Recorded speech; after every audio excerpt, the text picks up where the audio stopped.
Welcome to a tutorial on how to draw text in OpenGL. It's just a basic system on how to draw text. It's not very good, but I'll make another tutorial because I'm going to upload it soon. This is an extension to thinmatrix's OpenGL tutorials. So you'll need to watch his tutorials before you watch this. And he might be making a text tutorial at some point, but he's making a lot of tutorials before that. And here you can see on the screen, I have a bunch of other stuff that he didn't have in the tutorial, like I have these slider things, and I'll make a tutorial on those too. And I have some buttons here and a pop down menu thing. So I'll make tutorials on how to do that, but you can see that I drew some text on the screen up there. And I just have some of the trains that he showed how to make in his tutorial series. And I have this basic player here. And I'm working on an animation system for that, but he's going to be making a tutorial for that, I believe, after he makes a multiplayer support tutorial.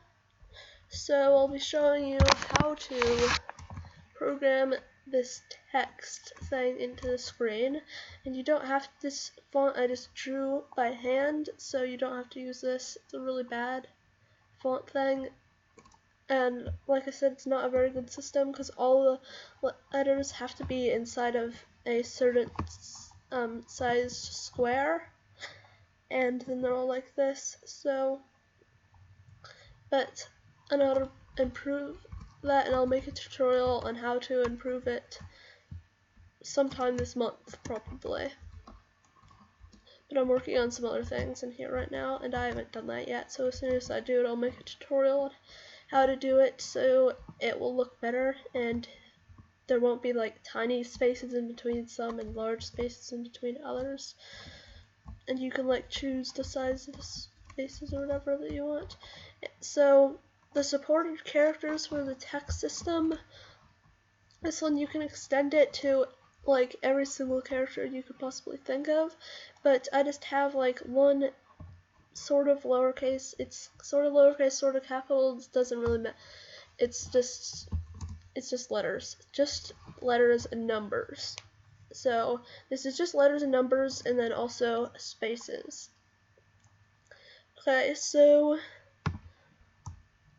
the first thing that you're going to need is going to be a text thing. So I have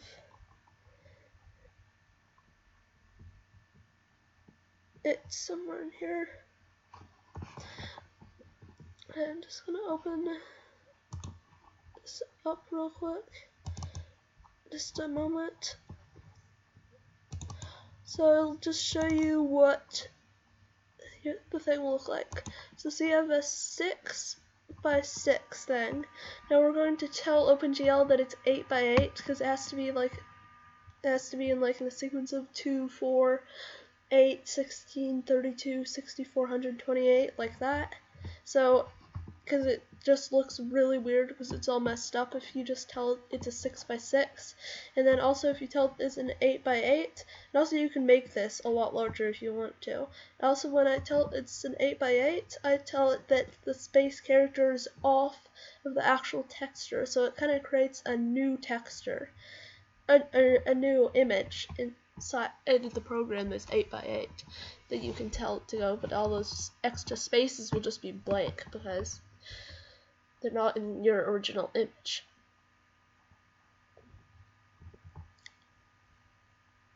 Okay, so that's what I have for the font thing, and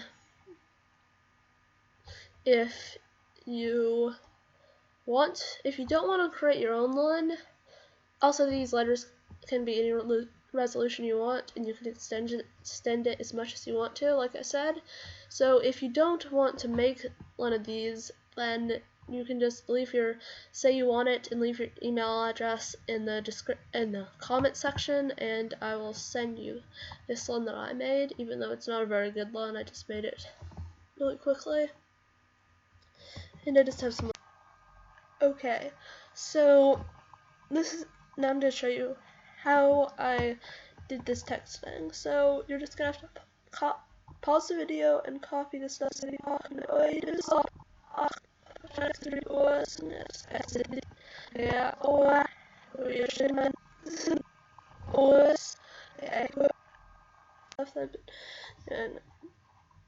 I'm also going to be showing you how to do the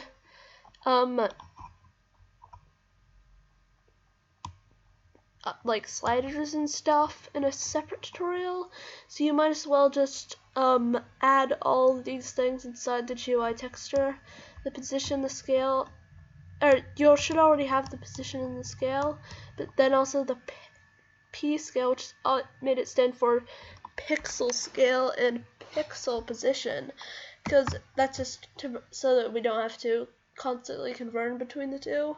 So then I just have some getters and setters for these two.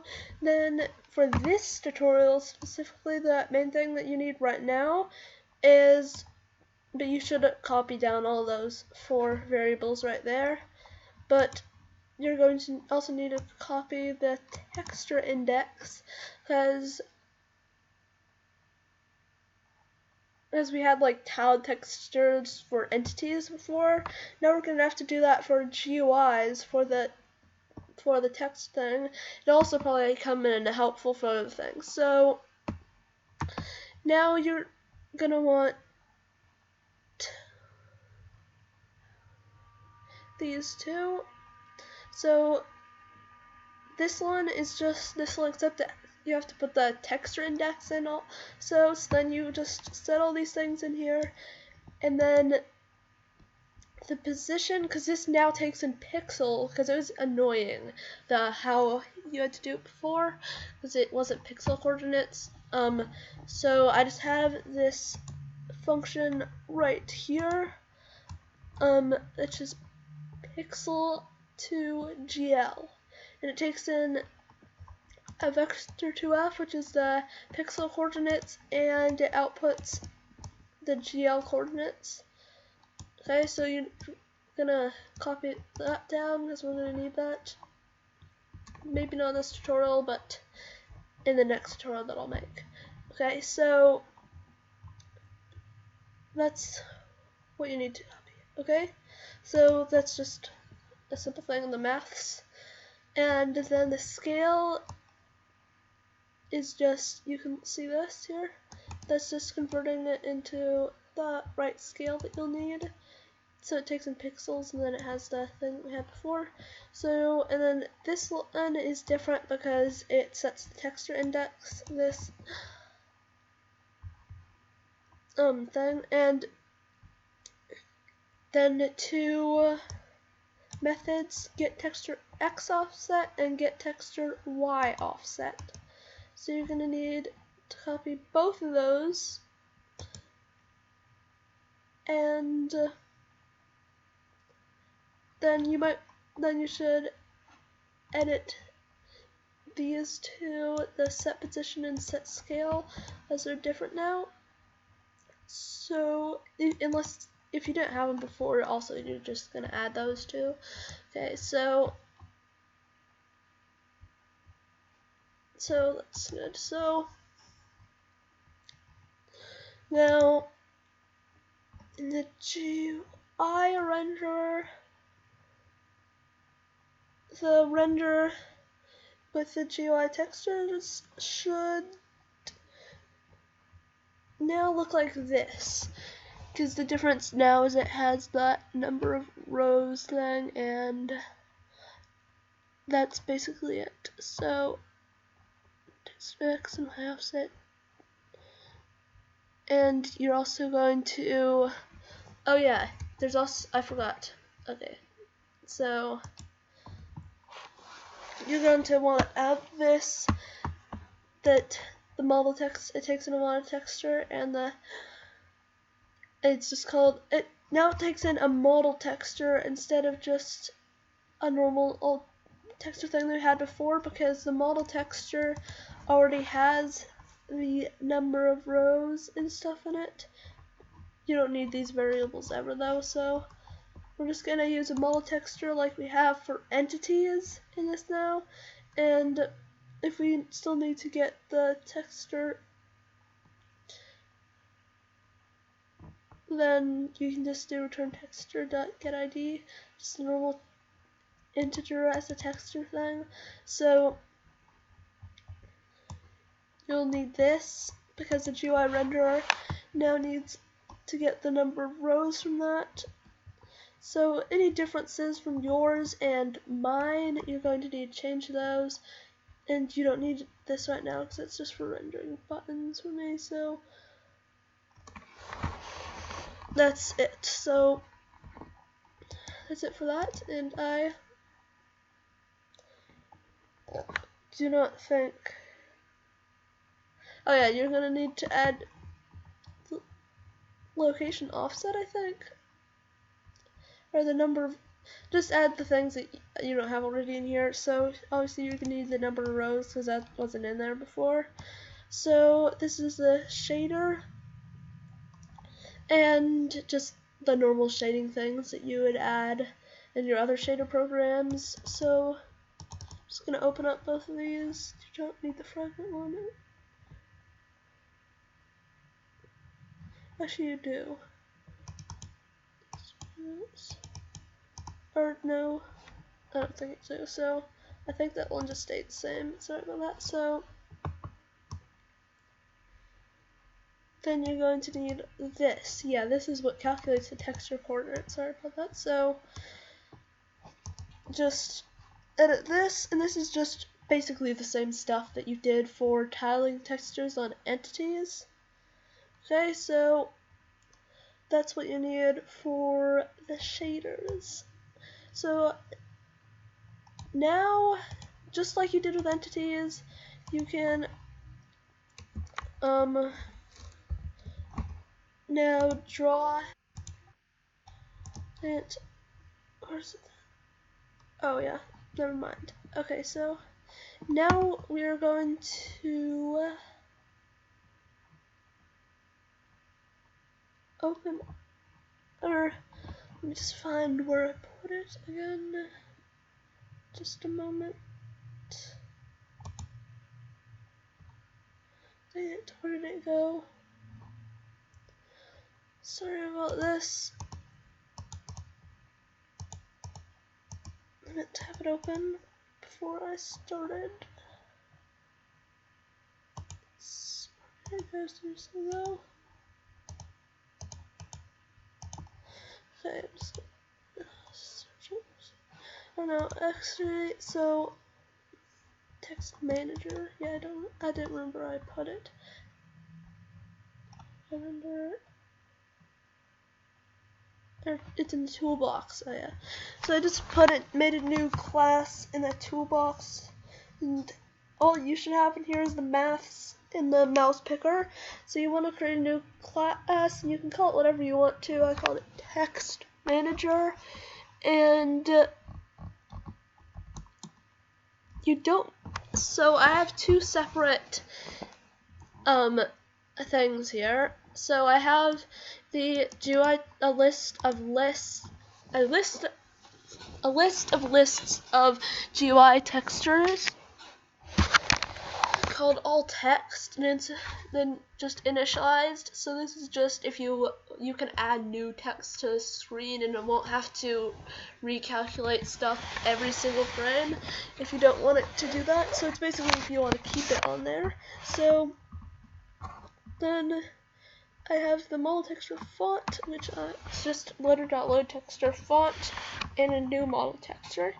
So then I also have a hash map of characters, which is something in Java. It's because when you do, if you didn't know, when you do this, that's a string, but when you do this, that's a character.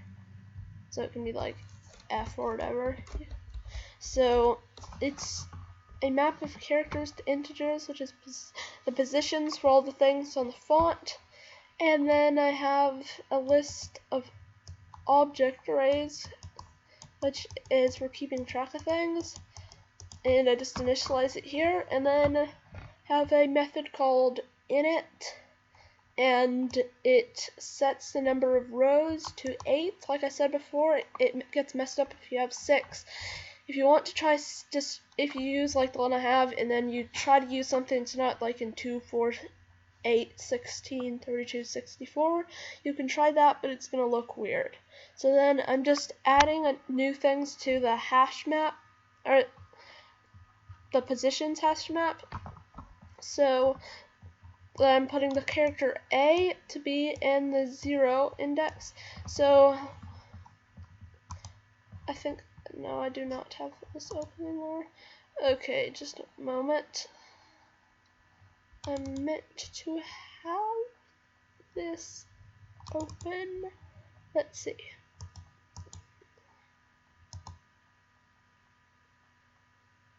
Anyway, so yeah, so see, it's 6 by 6. So here, like I had. So this is 0, 1, 2, 3, 4, 5. But then there's also 6 and 7. So if you put 6 and 7 for G and H, they wouldn't look like anything, because you have to keep in mind that it's making it an 8 by 8 thing. So I just put here for 6 and 7 for when I make this larger. So you're going to have to do that if you make yours a lot larger, which you shouldn't do. You shouldn't make it a lot larger than it already is. You should make it close to how large it actually is, because you're just going to have a lot of blank ones, and you're just going to have to be skipping a lot of numbers. So then it resumes back at 8, 9, 10, 11, 12, 13, 16, 17, and so on. So you just have to do this for every single one, and then there's 2 extra rows that you don't have because it's a 9 by 9. So I just put that there for when I make it larger and add that stuff. So then I have a render method for render, and it takes in the GUI renderer, and this is just for in your alt text. It's for rendering all the stuff in all your text. So then this is for adding text to your alt text thing, and you have the string, which is your text that you want, a floating point number, which is the position X and the position Y, and the size of the character, the size that you want the characters to be. So then there's a new character list, and I just call it character list, and it's text.to, or it's an array to character array. So that's just a built-in Java thing, and then I have an iteration thing here, and I have a list of GUI textures phrase, and it's a new one. And then we go through all the characters in the character list, and then we add a new GUI texture, which is in the GUI texture that we're using. So it takes in the font, the position of the thing that, or it takes in the texture for it, which is the font, and then the index. So we're going to do positions.get and then character, and it will return the number that we set to that character up here. And then I have a thing here for the position and the size. So you're just going to need to copy that in, and just remember to iterate through this, otherwise it's going to be in the same position every time. And we're adding the phrase to all of the text, and then we're creating a new object array called tag, and it holds in the text and the phrase, and then we're adding that to the tracker. So it's just a string, and then the phrase is just listed GUI textures. So in remove text, this removes text from alt text thing, but you don't need to do this. But don't worry, I didn't just waste your time explaining all this in here because you're going to need it too. So then this is just for editing the text and that thing and the alt text. So then I didn't waste your time because it's basically the same thing right here for drawing a string. Now you have to call this every single frame to draw a string. So it takes in the string text you want to draw, the floating X and Y, the font size, and the GUI renderer. So if the text is not equal to nothing and the text is not equal to null, then it does this because there will be an error if it's null or if it's not a string at all. So then this is the same thing as before, except at the end we do render.render phrase. Okay? And apparently I edited something in here. Oh yeah, I just was talking about strings and characters. So I'll just save that because it's not even do anything. So in our main game loop, inside the main method, we want to initialize text manager, which sets all the other stuff. I didn't mean to click on that. So it sets up all the positions for everything, and then this is the testing thing I have. So it adds a text up here, and the position it takes in, like you can see here, the text in the position and the size. So that's the testing that you saw earlier in the video, the text that I had at the top of the screen. So that's how I added this, and now down in here I have somewhere I have the text manager render. Text manager.render, and then you just pass in the GUI renderer that you already should have. And by the way, there's a lot of stuff in my class, for example this, that you should not be copying. That's for something that I'm doing. I'm not even going to make a tutorial on it, so don't bother copying any of that, okay? Only copy the stuff that I told you to, okay? So, oh yeah, also for the next tutorial, you should just add this, you should add a variable in here called just my for mouse y, and it's going to start as 0, so you don't have to calculate this every single time because the mouse.getY doesn't have the same line. You have to take a negative of the thing that this function returns minus the height, which you should have in. I have the variables in here, and I believe they are private in his tutorial, so you're going to have to make those public to access them, okay? So I believe that's all. Also, down inside of the while loop, you can do text manager dot draw text or whatever the method was called, and it'll draw that text because you have to do it every single frame, but it's useful because if the text changes, then it can be different, and it doesn't take it, so you don't have to constantly be like editing stuff, because within the list of all text, if there's like two things that are the same, then it might do the wrong one, so you probably don't want to do that. Okay, so that's it for this tutorial. Bye. I will see you next time on a tutorial on how to create sliders, and that's going to be a short tutorial, so I'll also show how to create buttons, okay? So that is it for the first OpenGL tutorial I made. Remember, this is an extension for thinmatrix's OpenGL tutorials, so you are going to need to watch his tutorials before you watch any of my OpenGL tutorials, so go and do that if you haven't. And you shouldn't have watched this video if you haven't watched at least most of his lessons. You do not need to watch the water tutorials, okay? Because it has nothing to do with this, but you can do that anyway. So I am going to stop the recording now. Bye, I'll see you next time.